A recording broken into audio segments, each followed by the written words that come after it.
Seguimos. Entonces, los contrastes naturales son estos. Y los extraños son metal, ¿sí? Y los metales normalmente encontramos como prótesis, ¿sí? O como cuerpos, ¿sí? O diferentes tipos de contrastes también que podamos colocar, que tienen mayor absorción y nos pueden dar otros tipos de imágenes, ¿ok? Un ejemplo aquí. Vemos una imagen, ¿sí? De una radiografía. Y aquí vemos otra imagen, ¿sí? Vemos otra imagen donde hay mayor absorción en esta región, ¿sí? Entonces, ¿por qué? Probablemente porque hay alguna prótesis o una pulsera en esta región, ¿ok? Una imagen radiográfica de un pie, ¿sí? Dependiendo de la densidad, vemos entonces la densidad ósea, ¿sí? Como el hueso tiene en su interior otras porciones, vemos que hay regiones donde hay superposición de estructuras y donde hay superposición de estructuras hay mayor absorción, por lo que produce mayor opacidad, ¿ok? Una radiografía de rodilla, ¿sí? Vemos las superficies, ¿sí? En la radiografía, donde hay mayor densidad ósea, menor densidad ósea, inclusive podemos ver los cartílagos que tienen otra densidad, ¿sí? Y la densidad aire, que es totalmente radiolúcida, ¿sí? Aquí, por ejemplo, vemos la densidad ósea y podemos ver aquí la superposición de densidades, viendo así a la rótula, ¿sí? Aquí está la rótula. Aquí tenemos densidad muscular, ¿sí? O de tejido blando y la densidad aire, ¿sí? Solo que esta placa, ya podemos decir que es una placa que está muy penetrada. ¿Por qué? Porque no podemos ver la densidad de la piel, ¿sí? Pero sí vemos la densidad ósea. O sea que hubo una penetración mayor en esta placa. Por lo cual hay porciones del hueso que inclusive no pudieron absorber todos los rayos. Por eso es que aparecen radios lúcidas.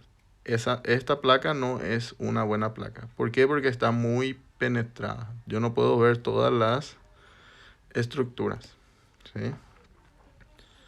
Así también una placa de tóraco-abdomen acostada, ¿verdad? Paciente acostado. Podemos ver aquí las densidades óseas de la columna vertebral, ¿sí? Las densidades de aire dentro del tubo intestinal, ¿sí? Pero casi nada de las paredes abdominales, ¿sí? Una radiografía de tórax, ¿sí? Aquí vemos el corazón, cavidades pulmonares, vemos aquí la densidad ósea, vemos la densidad del aire dentro de los pulmones, por eso se vuelve más radiolúcido. Y aquí vemos al diafragma. Solo que aquí vemos mayor densidad, ¿por qué? Porque aquí está el hígado, ¿sí? Aquí estaría el estómago.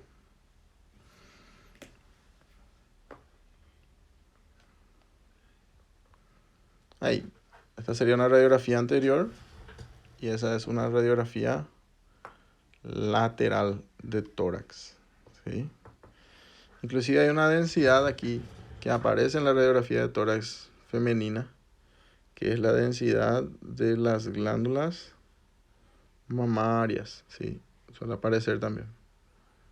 Solo que es una placa que tiene mayor amplitud, ¿sí? Mayor cantidad de rayos X, pero muy poca penetración, ¿sí? Se puede ver bien los bronquios, pero muy mal el tejido óseo.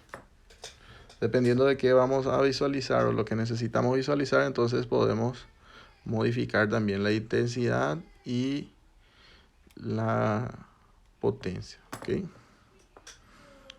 Recuerdan, mayor kilovoltaje, mayor penetración, y mayor miliamperaje, mayor cantidad de rayos. Aquí, por ejemplo, vemos la radiografía de una pelvis, ¿sí? poder observar los tejidos óseos. Y aquí vemos una densidad aire, por ejemplo, que se superpone a la columna vertebral. Podemos ver ahí la columna vertebral. Pero, ¿por qué ocurre eso? Por la superposición del aire. Recuerdan que cuando hay un material denso y hay superposición con un material menos denso, entonces disminuye la porción de absorción. ¿Ok? Vamos aquí el densidad aire, ¿sí? ¿Y qué sería esto? Esto es un dispositivo intrauterino, ¿sí? Un dispositivo intrauterino. O, por ejemplo, aquí al lado vemos una radiografía, ¿verdad?, de una prótesis. Este es el fémur, ¿sí? Y esta es una prótesis de cabeza de fémur, ¿sí? El hueso coxal, y podemos ver las densidades musculares. Esto es una alta penetración. ¿Por qué? Porque estamos viendo la imagen principalmente de los bordes óseos y los de la prótesis, ¿sí?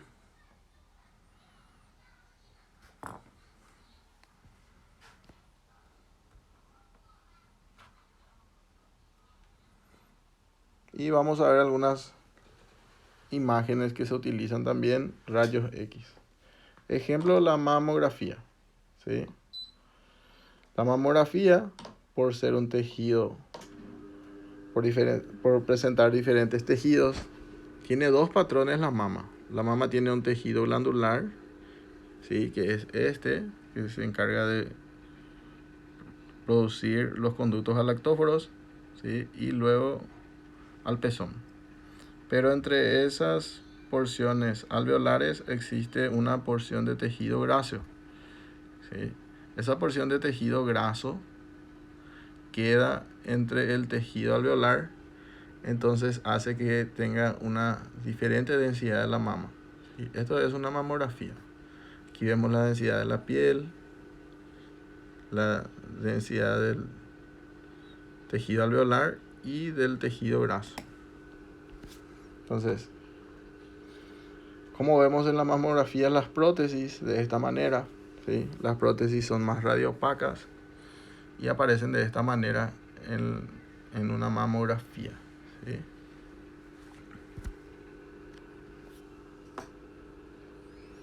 Entonces, la mamografía,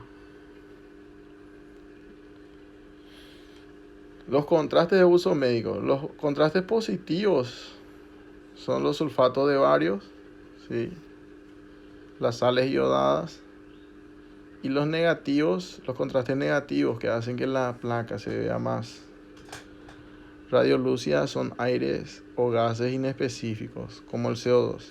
Ahora, doble contraste es cuando existe un contraste positivo más negativo. Esto responde a tu pregunta, Eleno. Entonces, cuando hay un contraste positivo más un contraste negativo, hace un doble contraste y eso hace que haya menor absorción de la imagen. Por ejemplo, este es un diagnóstico positivo de radiología. Contraste negativo, ¿sí? ¿Por qué contraste negativo? Porque hay una porción de aire dentro de la estructura y eso hace que haya menor absorción, ¿sí? Entonces, donde hay tejido más denso, hay mayor absorción de los rayos, y donde hay una porción de menor densidad, que es un contraste negativo, aparecen en la imagen. ¿Ok? Creo que respondí tu pregunta, ¿verdad?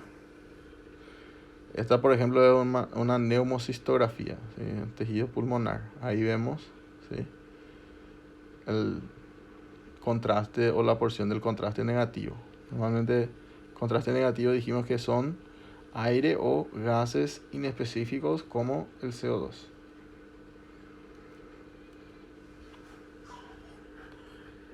Aquí vemos una placa radiográfica, ¿sí?, y esto es el esófago. Esto es un estudio contrastado. Entonces, se hacen y se toman varias imágenes radiográficas. Esas imágenes radiográficas en el momento de la deglución, ¿sí?, luego de la deglución con el tejido de vario, ¿sí?, el esfínter de la porción del orificio inferior del esófago, ¿sí? Al momento de la deglución, cómo pasa el de Mario. Entonces a esto y luego de la deglución. Con esto podemos ver el tránsito dentro de los tubos digestivos, ¿ok? O hacemos algunos estudios contrastados también cuando queremos ver alguna estructura. Por ejemplo, se pueden hacer algunos estudios contrastados a nivel ginecológico. Aquí vemos el útero, por ejemplo. Se colocó el contraste y da que esto quede con mayor densidad, ¿sí? Aquí está el medio de contraste. Se coloca en el cuello uterino. Se muestra el útero, ¿sí? La trompa izquierda, la trompa derecha, ¿sí? U otros medios de contraste que también se pueden usar en la mama a través del pezón, ¿verdad? Vemos cuando hay alguna obstrucción o se pueden hacer los estudios contrastados. Estos son estudios contrastados de arteriografías. Se aplican un tipo de contraste positivo en el paciente, ¿sí? A través del sistema endovenoso. Por ejemplo, se coloca yodo. Eso va por las arterias y muestra todo el árbol, ¿sí? Arterial. Esto, por ejemplo, es el diagnóstico de una estenosis de la arteria renal. ¿Vieron?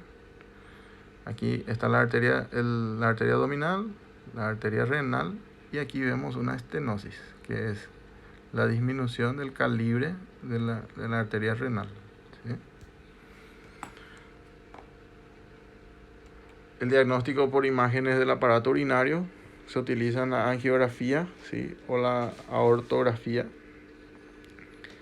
La visualización de arterias renales, ¿sí? Desde el nacimiento.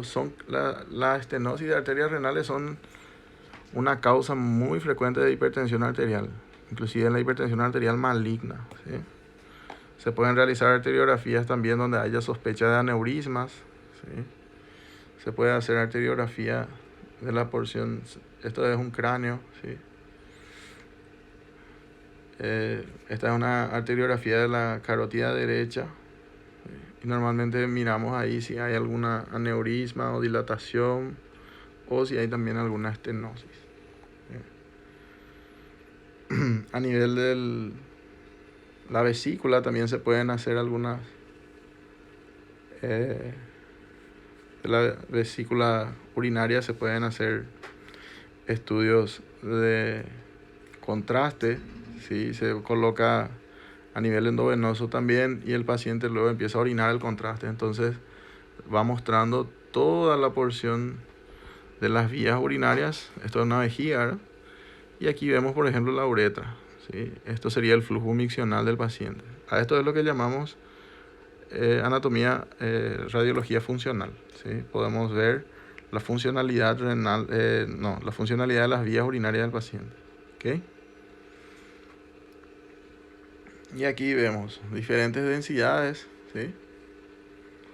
En prótesis que se pueden utilizar. Estudio contrastado con varios de colon, ¿sí?